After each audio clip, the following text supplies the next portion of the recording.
David is a bioethicist and IRB chair at the National Institute of Environmental Health Sciences.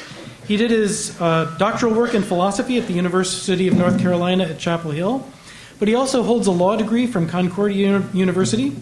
He was professor of medical humanities at the Brody School of Medicine at East Carolina University and an associate director of the Bioethics Center at the University Health Systems till 2004. He also taught at the Department of Philosophy at the University of Wyoming, where he served as director of the Center for the Advancement of Ethics. Professor Resnick has published over 150 articles on various topics in philosophy and bioethics, and is author of 7 and soon to be 8 books, including Owning the Genome, which focuses expressly on gene patents, and soon to be published by Cambridge, Environmental Health Ethics. Is that right? So that's a forthcoming book from Cambridge. He is also chair of the NIEHS Institutional Review Board, and we're fortunate to have from him today a presentation on the ethics of patenting human DNA. So please join me in welcoming David Resnick.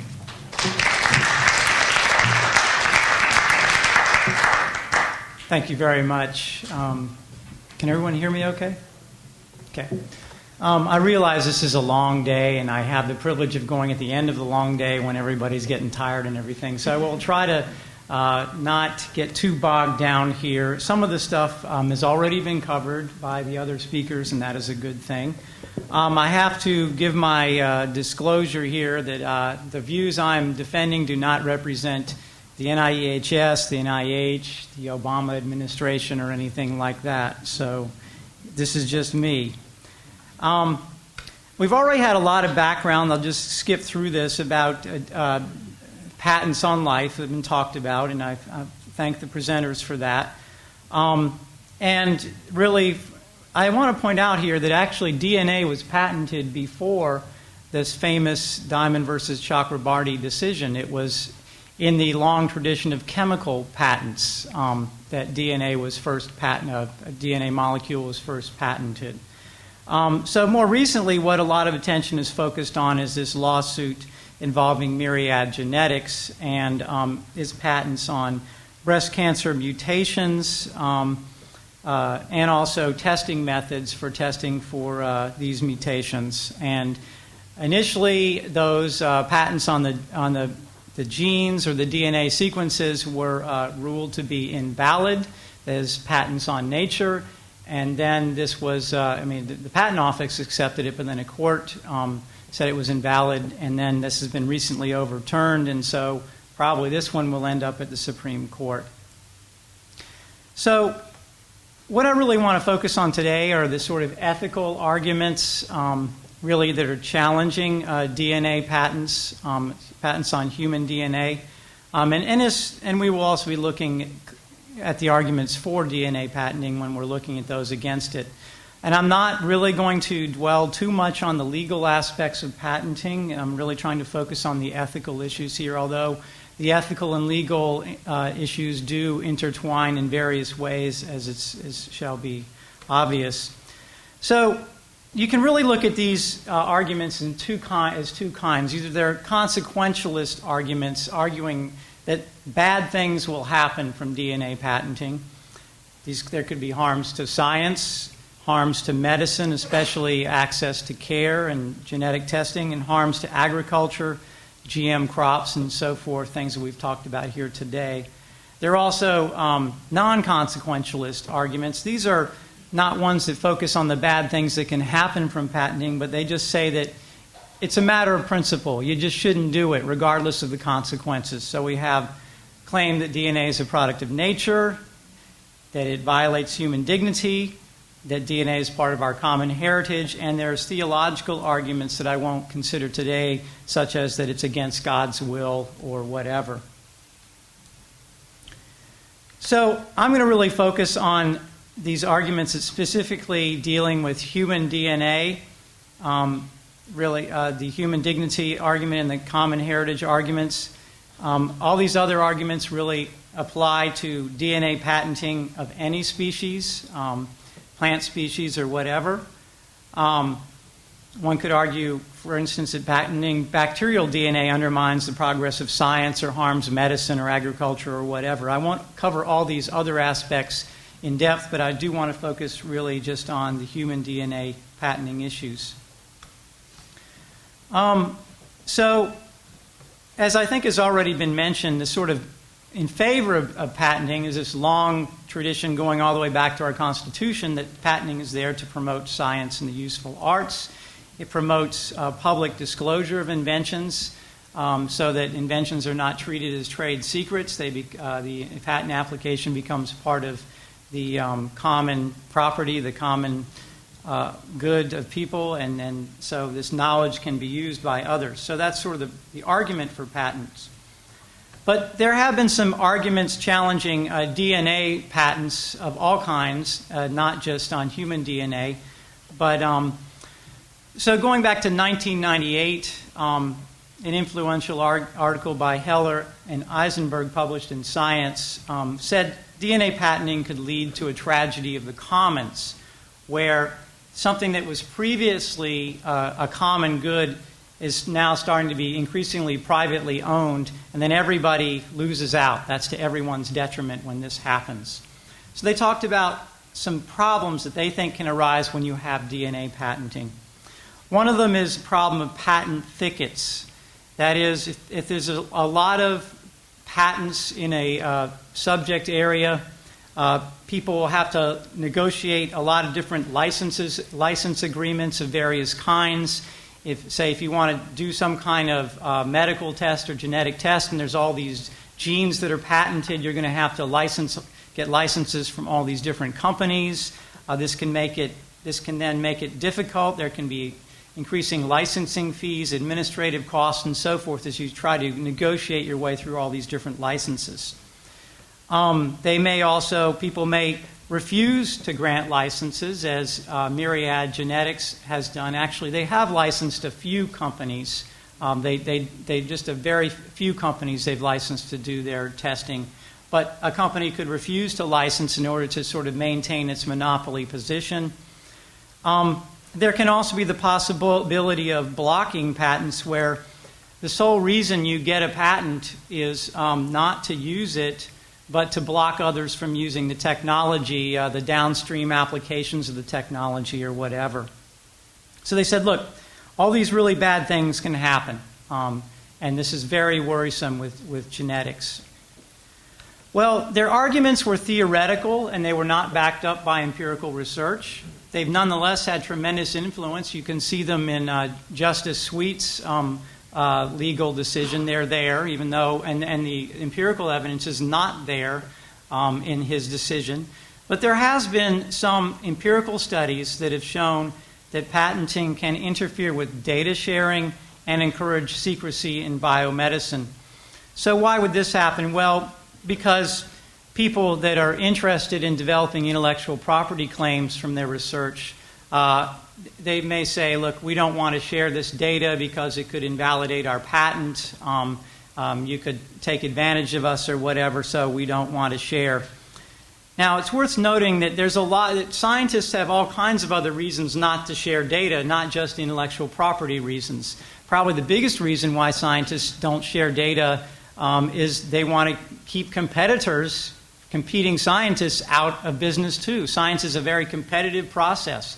Data is shared after publication, but before publication, people are very reluctant to share data.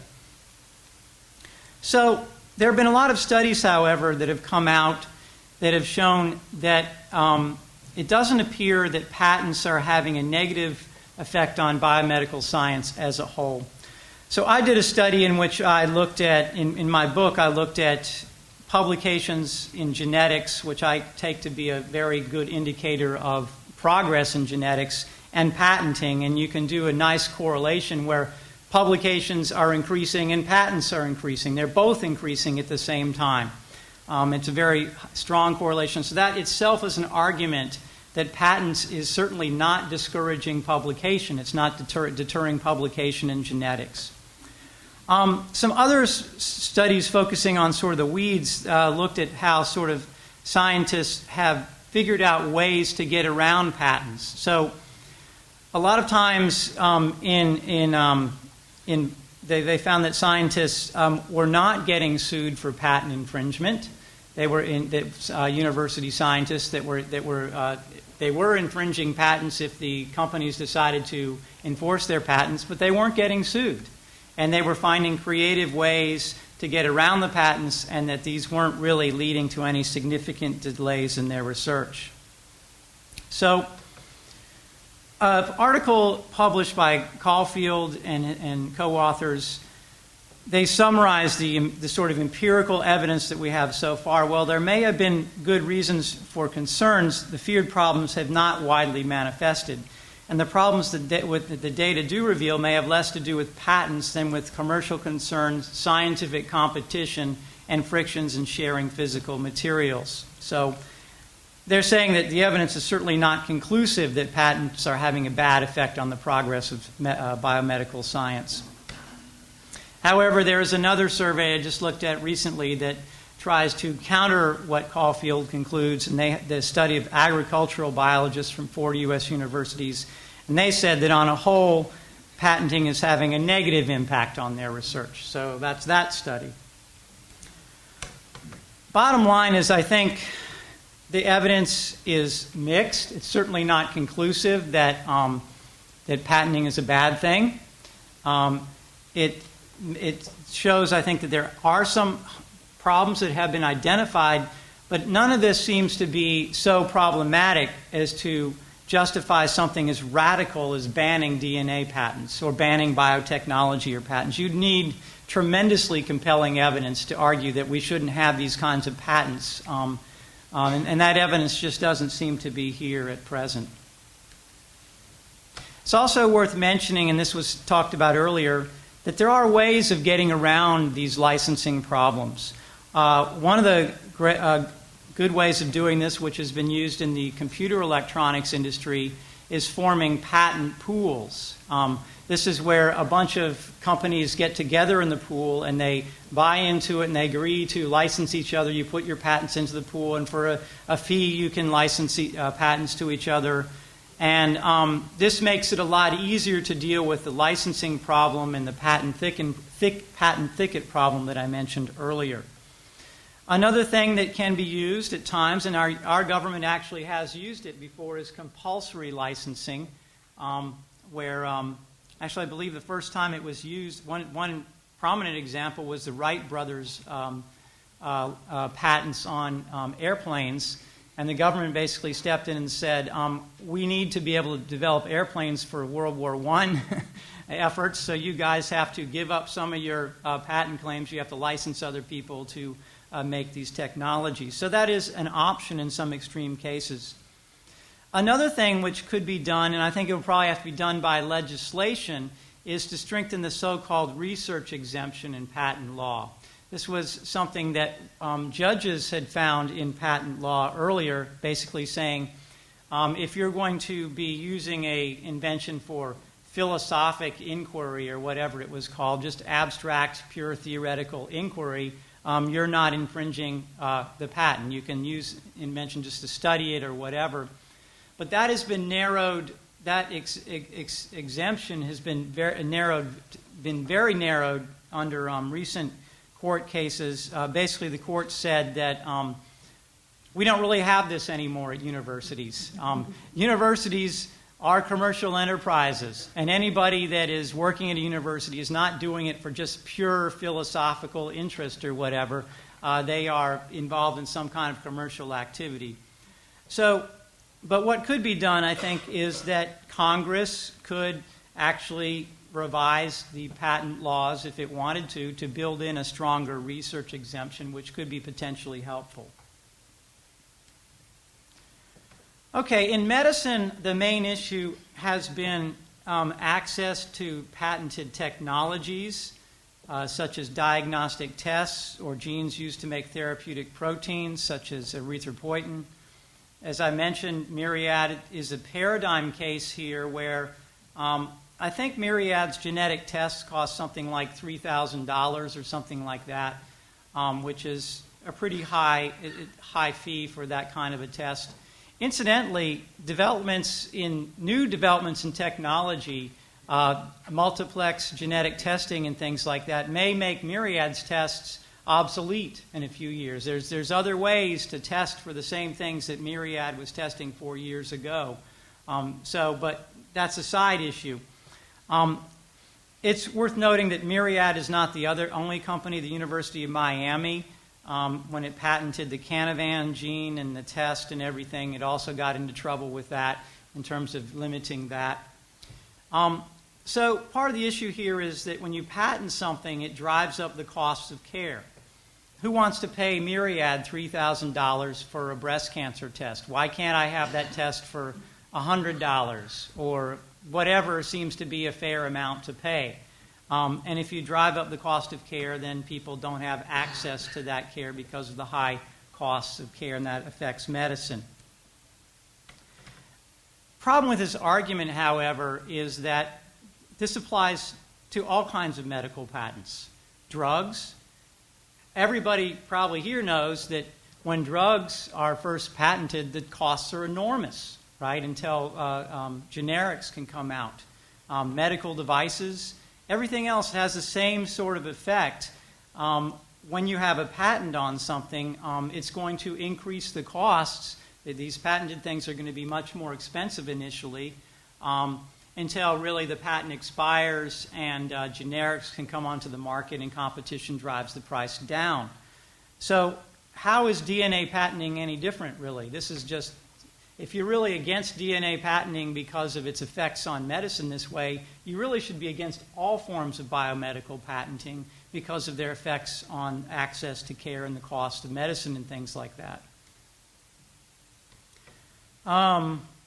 Okay, so again, keep in mind that the costs do go down as patents expire and other companies enter the market.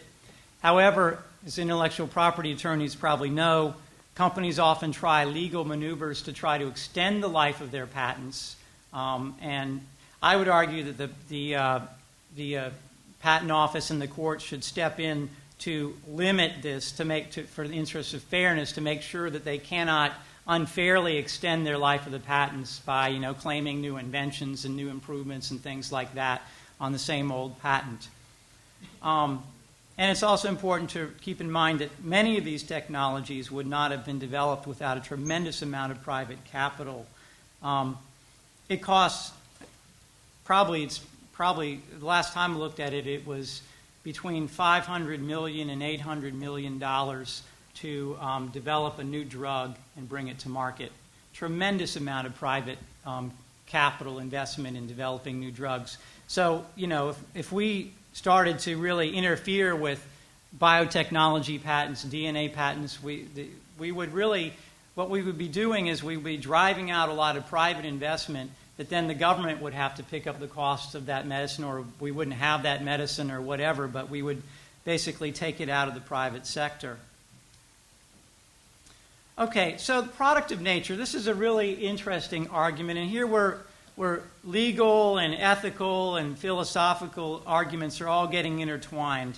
So as we've seen earlier, a patentable subject matter, according to the Supreme Court, is anything under the sun made by man. Products of nature and abstract ideas are not patentable. But the way the courts have been interpreted so far, a naturally occurring DNA is not patentable. That is, the DNA in you or me. But the DNA that has been changed by human beings is patentable in some way. So that this includes complementary DNA and isolated and purified DNA. So the argument is that, yes, DNA exists in nature, but when you isolate it and purify it, you've made something that does not exist in nature. This is really goes back to the doctrine of isolation and purification, which has a long basis in patent law for chemistry and biochemistry. So it's allowed people to patent useful compounds discovered in plants or animals, such as proteins, vitamins, hormones, and so forth. So this is what, in the Myriad case, the plaintiffs argued that the isolated and purified DNA is not a naturally occurring thing. they argued that it was a naturally occurring thing, not the product of human nature, because the DNA sequences are both identical. The DNA sequence in the isolated and purified DNA in the laboratory is the same as the DNA sequence in you and me. So basically, they're trying to claim ownership of something that's in you and me. However, and the defendants have argued and others have argued, this is not really what's going on here. What your isolated and purified DNA does not occur in nature.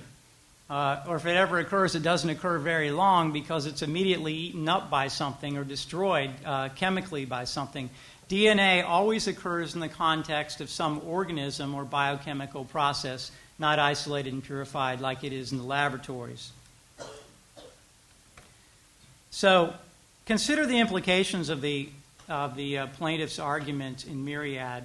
If we said that isolated and purified DNA is not a product of human ingenuity, it would follow that all kinds of products are not. The logical extension of this argument would totally undermine all kinds of biotechnology and chemical patenting, not just DNA patenting.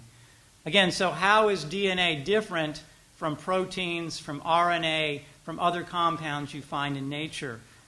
The doctrine of isolation and purification should apply to it, you could argue. More generally, and this is, I think, something to reflect on, the distinction between a product of nature and a product of human ingenuity is not carved out in the world. Okay? Things don't come to us in the world with a label on them that says, this is a product of nature, this is a product of human ingenuity. It's not just naturally carved out like that. All human inventions are made out of natural things and use natural processes. Okay? Just think about it. We can't get away from nature, so when we make something, when we make an invention, we're using nature. But also, nature itself is a construct of human concepts and categories. There's a world out there that is independent of us, of course, but the world that we experience and know is not independent of us. Okay? What we know and experience is always the product in some way of our sensory apparatus, our concepts, our way of knowing and experiencing the world. Okay? So basically, the argument here is that there's not this clear metaphysical, philosophical, legal, or other distinction between product of nature and a product of human ingenuity. Basically, what we do at some point is we make a decision, a practical decision, and we say that there has been enough human input into something to declare it an invention, a product of nature. So this is a practical decision. It's not a decision that is made independent of us. We just have to say, okay, well, this is a product of nature, this is a product of human. We make a decision there. So it's a policy choice we make, and I would argue that this choice should be guided by how the choice will affect science and technology. Yes, from a policy perspective, you could say DNA is a product of nature. You could say that. I mean, isolated and purified DNA is a product of nature, not a product of human ingenuity. But what you'd have to ask yourself is, what would be the policy implications of that kind of a choice that you make? How would that affect your physics, your chemistry, and so forth? Okay. Now we come to an argument that really does focus more on just patenting human DNA.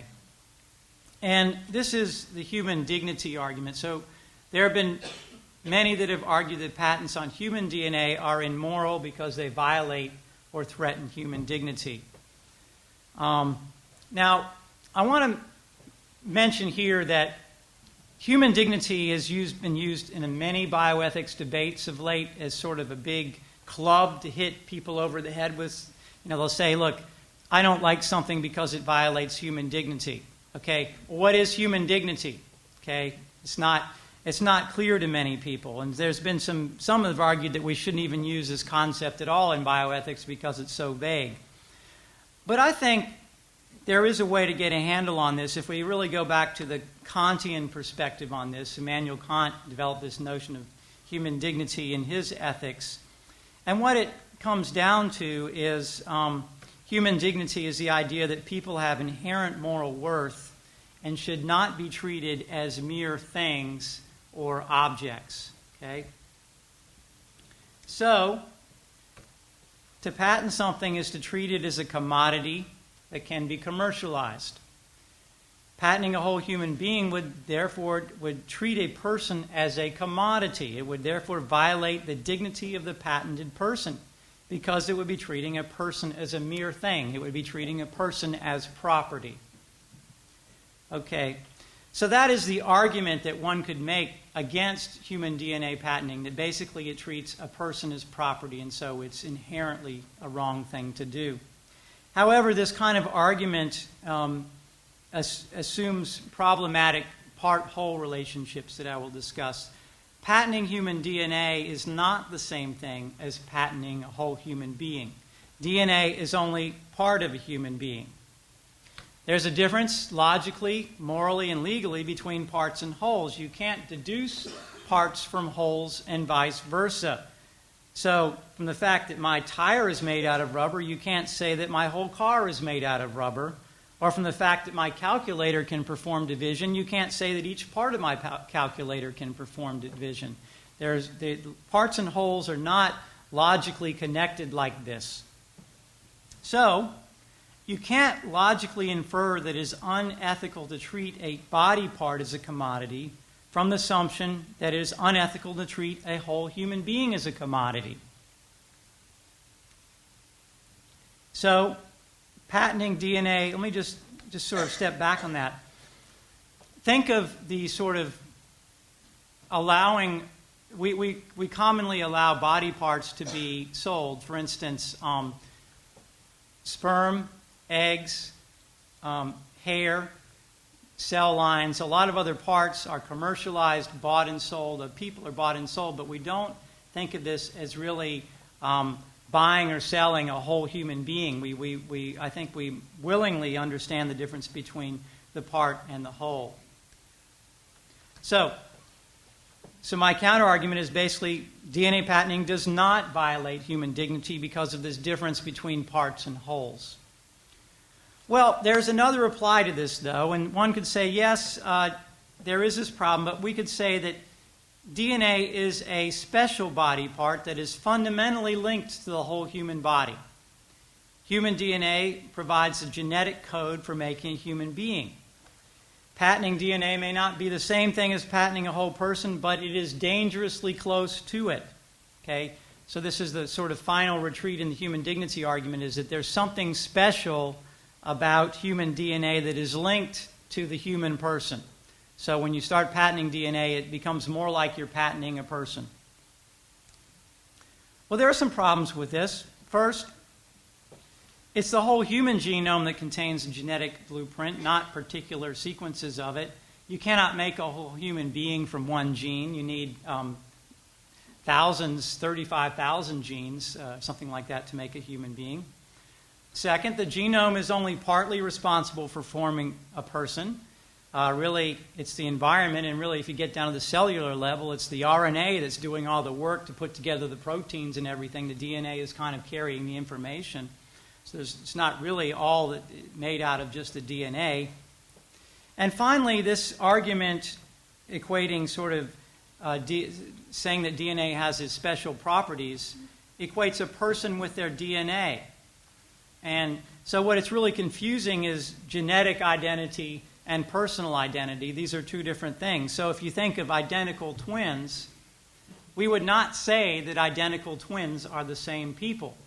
Okay? They're not the same. They're different people because they have different personalities, different history, and so forth, different experiences. So genetic identity is not the same thing as personal identity. Okay. So having said this, I don't think you can argue, therefore, that DNA actually violates human dignity in the way you could say that slavery violates human dignity, or actually owning a person in some way violates human dignity. But it could threaten human dignity. And a threat is a little bit different from a violation.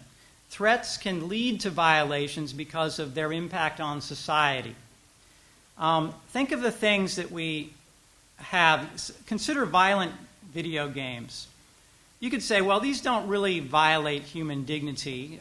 There's no one's, being killed actually in a violent video game or whatever happens. But you could say that a violent video game is a threat to human dignity because it desensitizes people to violence and makes them more prone to murder, assault, rape, and so forth. So you could make this argument against DNA patenting. You could say, look, various forms of commodifying the body, human body, could make us more likely to engage in practices that violate human dignity, such as slavery, exploitation, fraud, theft, and murder. These are having a bad effect on our attitudes toward human life and the human body. We should regard human life and the human body as more or less sacred. If you don't want to use religious terms, you could say, well, morally, very special and should not be treated in certain ways. And so we shouldn't engage in things that are going to make us likely to not respect human life and the human body.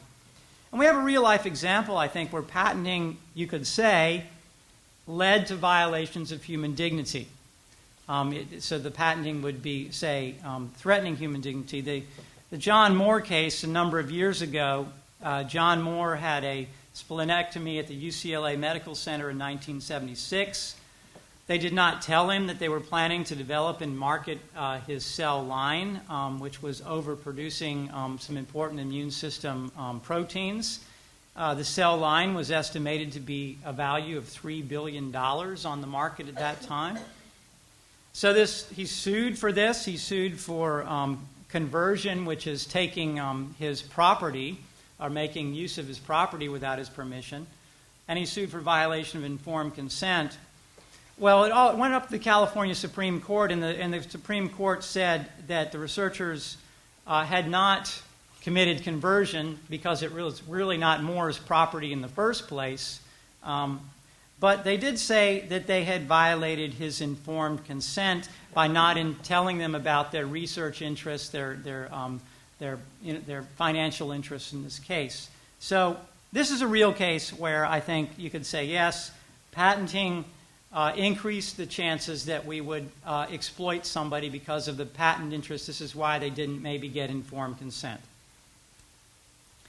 Okay, so I think this is a coherent argument against human DNA patenting, but it is very difficult to assess because it is basically an empirical argument. We're saying the consequences of DNA patenting have all these potentially bad effects on society, that the way we treat people and our value for human life and the human body and things like that.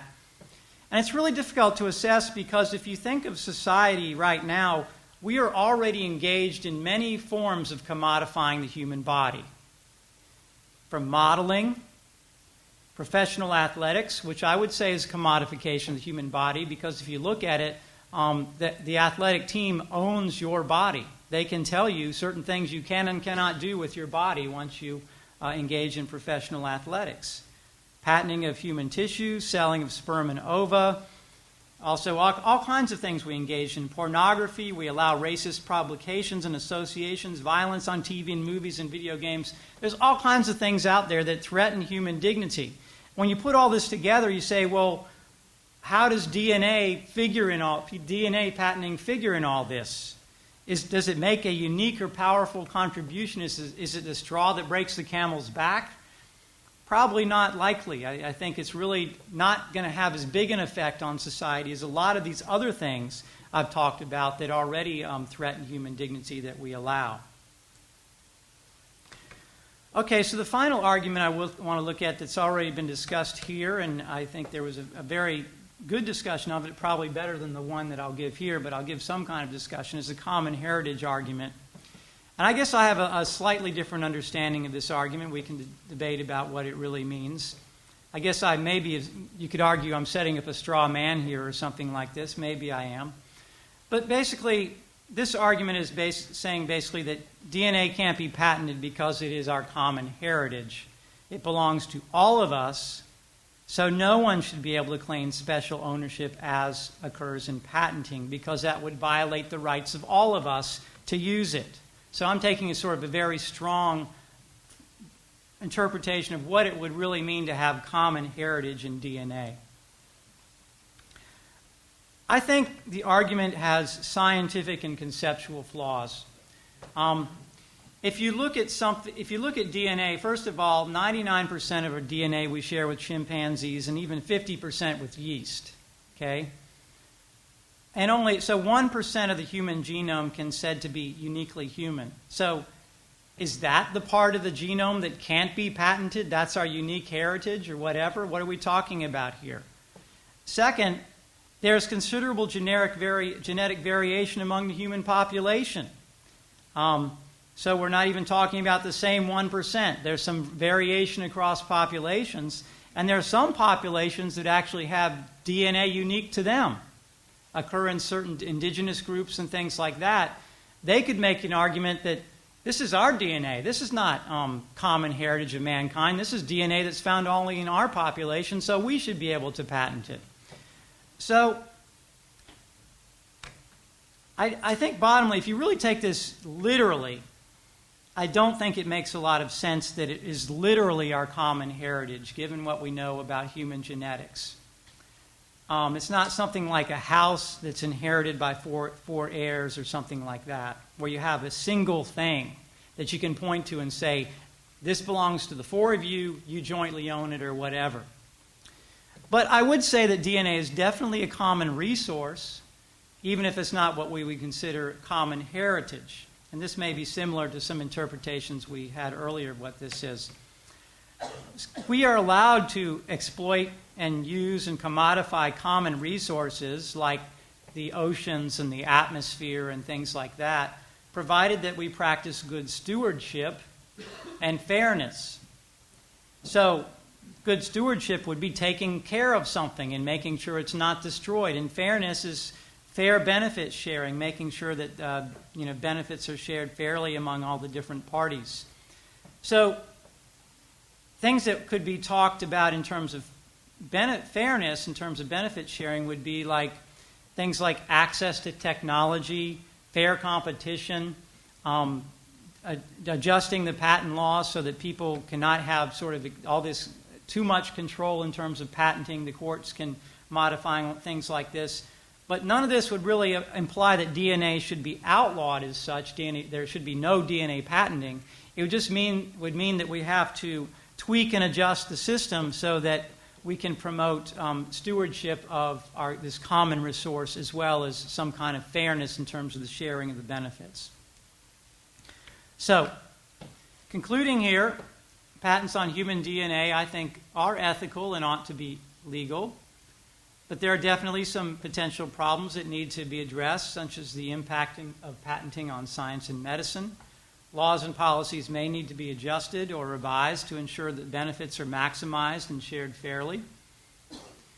Qualms about patenting DNA are likely to continue, but I think a lot of these qualms may reflect a general unease with things like the biotechnology industry, the commercialization of scientific research in healthcare, and even reductionist explanations of life. People don't want to view life as a chemical, but this is what happens when you start treating it as one in the legal system, and I think that gives people a lot of concern. So I think a lot of times people, what they really have in mind are all these concerns, and what they do is they say, I'm going to pick on DNA patenting because this seems to be a really bad thing that is wrong for all these other reasons. Okay, so that's all of my talk, and I think I've left a little time for questions. Thank you.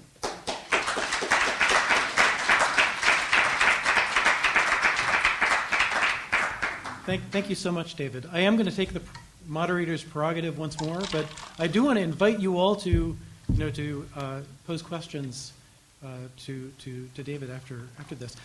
The question that strikes me, I think when we speak of DNA patenting, we're speaking in very vague terms, and actual patents specify those terms very, very precisely. So in the Myriad case that recently came through the appeals court, two aspects of those patents, it was a series of patents that were addressed in that case. But two aspects of that patent were especially salient in the court's examination of the case. One was their claim to the isolated DNA fragment, right? The isolated DNA sequence that contains the mutation that is an indication of susceptibility to breast cancer or to ovarian cancer in the case of the other case.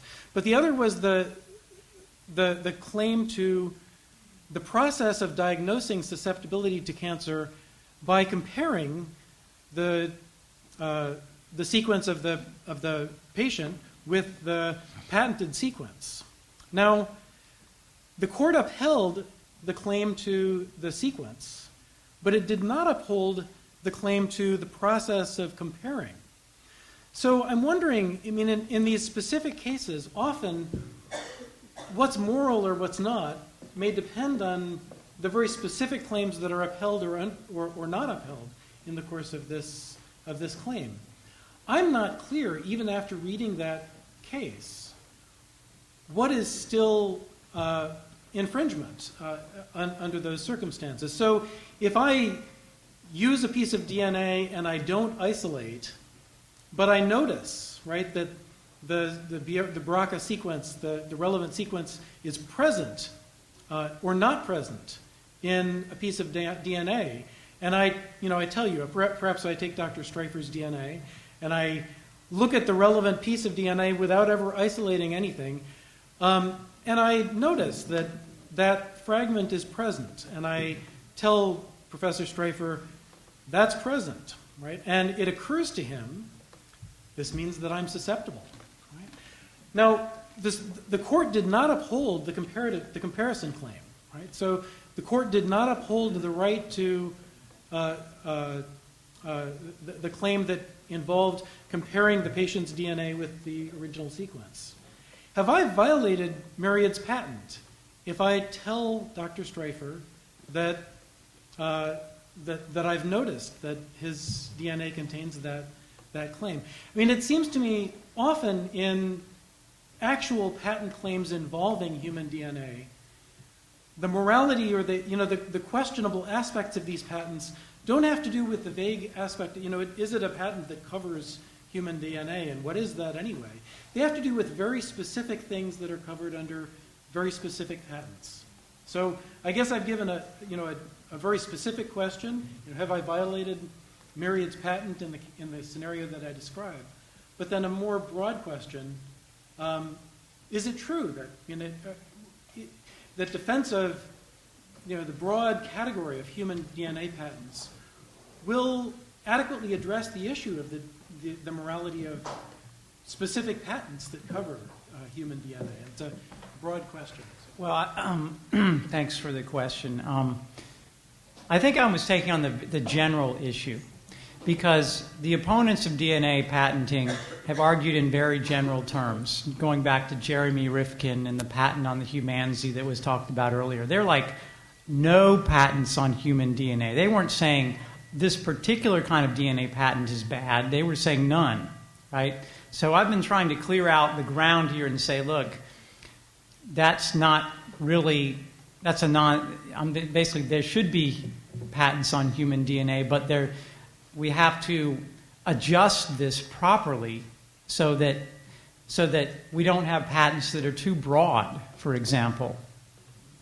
In the history of this debate, most people have not been too worried about so-called methods patents. For like a method of making human DNA, people are like, okay, yeah, that's okay. But it's been mostly on the DNA itself where people are saying, now hold it, now you're talking about my body, now you're talking about something that is human, that's part of nature. And so that people have been more upset about that. Now when it comes to methods patents, this really is a balancing act by the courts. Okay, methods patents do have to be allowed, right? But they can't be so broad and vague that they give you a monopoly over too many things, right? So if I try to say, this is my method, where there's smoke, there's fire. So anybody that uses this method to detect fire is violating my patent. Obviously, that's too broad, right? But if I described a very specific method for detecting certain kinds of smoke particles in the air and inferring certain kinds of maybe, I don't know, fires that are of certain temperature or composed of certain kinds of chemical, accelerants and things like that. Now we're starting to get a more specific method, right, where things are more really worked out. And I think that's what the problem with the method patent for Myriad was, is that maybe the courts were saying, look, this is too abstract. It's more like an abstract idea rather than a real practical method that's worked out for doing this test. I have a question for you. First, I want to thank you for delivering such an exciting and very wonderful talk. Like in one of your earlier studies, I think back in 2003, you showed a very strong correlation between, I think more than 0.9, very strong correlation between the publications and patents actually in this field. My basic question about that is, like, once a patent is there on a particular thing actually, there might be still publications in other, I'm not sure like how you did this study actually. Mm-hmm. And also my thing is, there can be still a lot of publications on that, maybe from the group who actually imposed a patent on that, or who possesses the patent on that actually. And my basic point is like, so if I have a patent on particular thing actually, I can have a lot of publications on that, whereas maybe other groups actually who are also my competitors, they might not have same number of publications. So by showing this kind of strong correlation, can you really claim that that the number of or the patents actually are not hindering the publications, or in a way hindering the research progress in this particular field? So, thanks for the question. This is a good question. And first of all, the study was in a very general level. Okay, so I looked at, searched the PubMed database and searched for publications with things like genomics, genetics, those kinds of terms, and I counted the number of publications, got the figures for number of publications for each year, and so I was able to show that the number of publications are increasing from year to year, which is no surprise. We all know in science that you just keep on publishing more and more. At the same time, patents were also increasing. Now, anybody that does science knows that you can't infer causation from correlation. There could be a third factor that's causing both things to increase, like money, right? The number of research dollars, both private and public, that are going into genetics and genomics, that's driving up patenting, that's also driving up publication. But having said that much, it makes it, if you show that publication continues to increase, it makes it really hard for someone to argue that patenting is having a bad effect on science as a whole, because you've got things just continuing to go up. It doesn't look like it to me. Also, having said that, as you know, doing science, when you do something at this very general level of analysis, it doesn't tell you anything about the specific details, right? So even though patenting may not be having a bad effect on, say, biotechnology as a whole, it might have a bad effect on me, or my research group, or even people in my field. And that's why I looked at those other studies earlier where people had said that patenting was having a bad effect on them.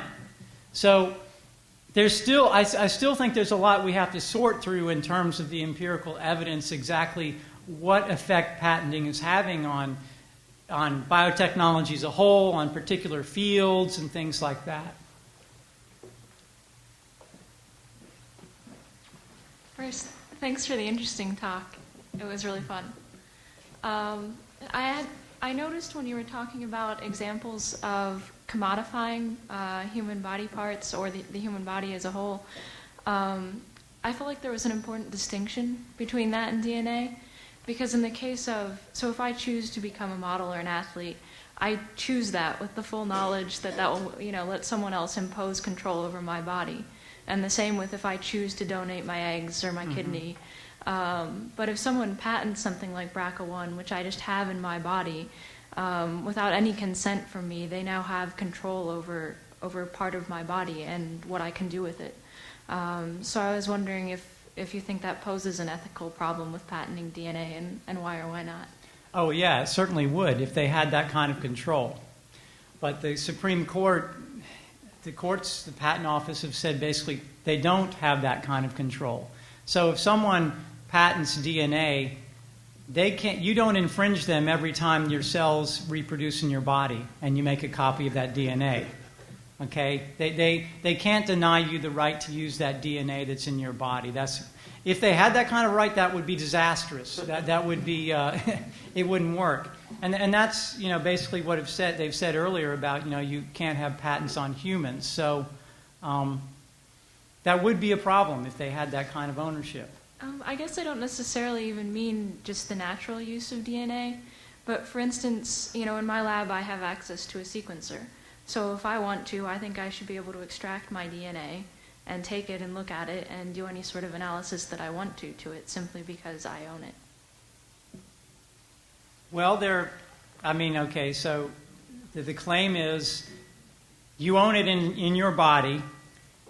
You can use your DNA to make proteins in your body, but if you want to isolate and purify that protein or that DNA and study it in the lab, you don't own that. You own it when it's in your body, but you don't own it when it's isolated and purified and in the lab. I agree. Now, that is problematic. It's taking away your personal use. And this is where I think something like the research exemption could apply. Like, if you just want to take out your DNA and look at it, whatever, fine. Sequence it.